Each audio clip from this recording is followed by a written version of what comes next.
Well, hi, I'm Ian Palmer and welcome to my hometown, Birmingham.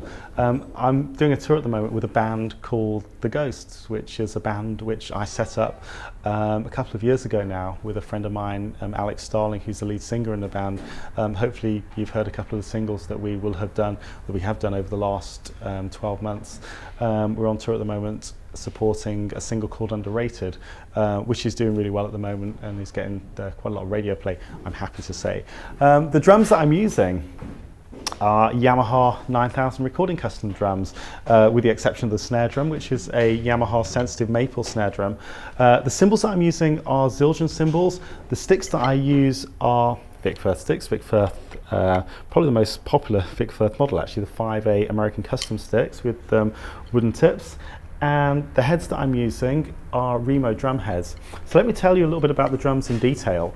The reason I'm using this particular setup, now bearing in mind that I try and choose the correct drums for the gig, in as much as this band that I'm playing with, The Ghosts, is very 80s orientated. The drums that I'm using are probably the most famous drum set from the 1980s, the Yamaha 9000 recording custom kit, used by the likes of Steve Gadd as the prime example, Dave Weckl, Vinnie Colaiuta back in the day. So they're birch shells, so quite a hard shell. The heads that I'm using on these drums are Remo clear Emperor drum heads, and I'm also using clear Ambassador drum heads on the bottom of all of the toms, in fact.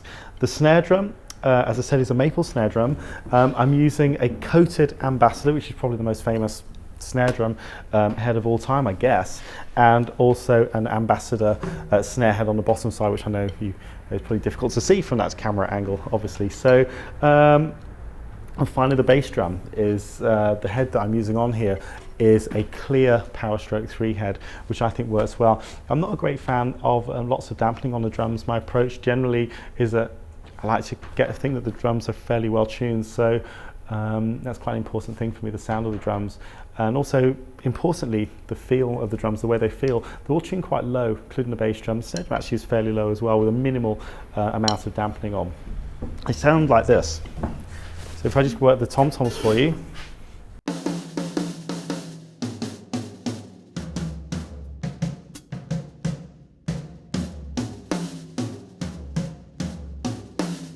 The snare drum is this.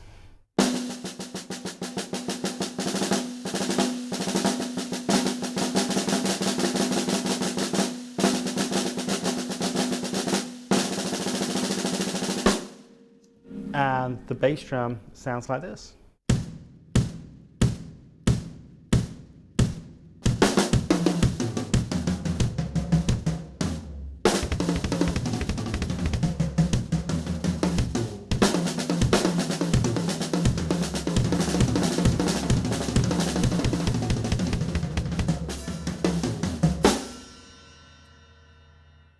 That's the drums.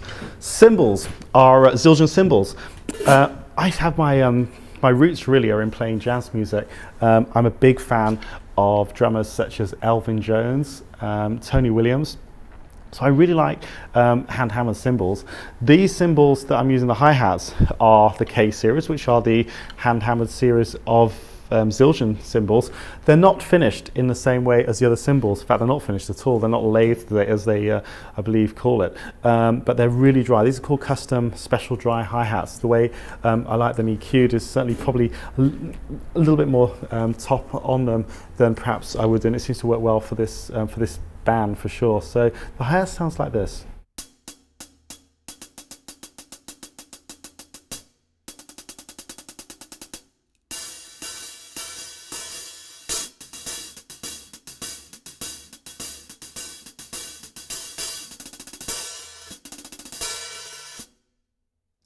My favourite size crash cymbals for sure are 18-inch crash cymbals. I'm using the A Custom range of crash cymbals. This is an A Custom fast crash. The one on my right is an A Custom crash, but both 18 inches in size. So this is a slightly thinner cymbal than the one on the right, sounding something like this.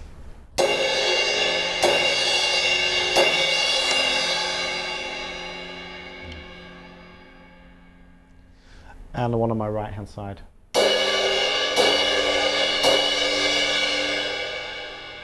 Sounding different, but again, they are the same size cymbals. I like 18-inch crash cymbals. They work well. The ride cymbal is a hand-hammered cymbal. As I said, my roots are in jazz music, although at the moment, obviously, I'm playing with an out-and-out pop band. I'm really fortunate to be doing the gig as well. 22-inch dark, thin ride with actually quite a small bell, which helps the stick definition. So it sounds like this.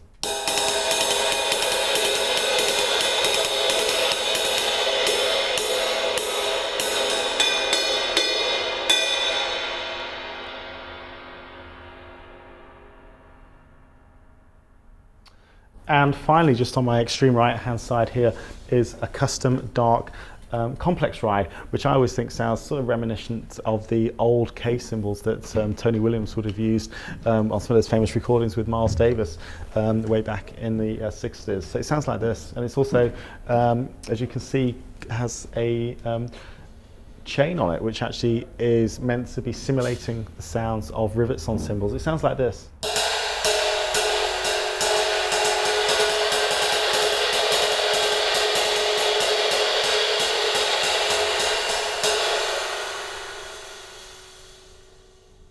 Okay, and we'll cut to the chase, put it all together, and you can see how the drums sound in context, which for me is important.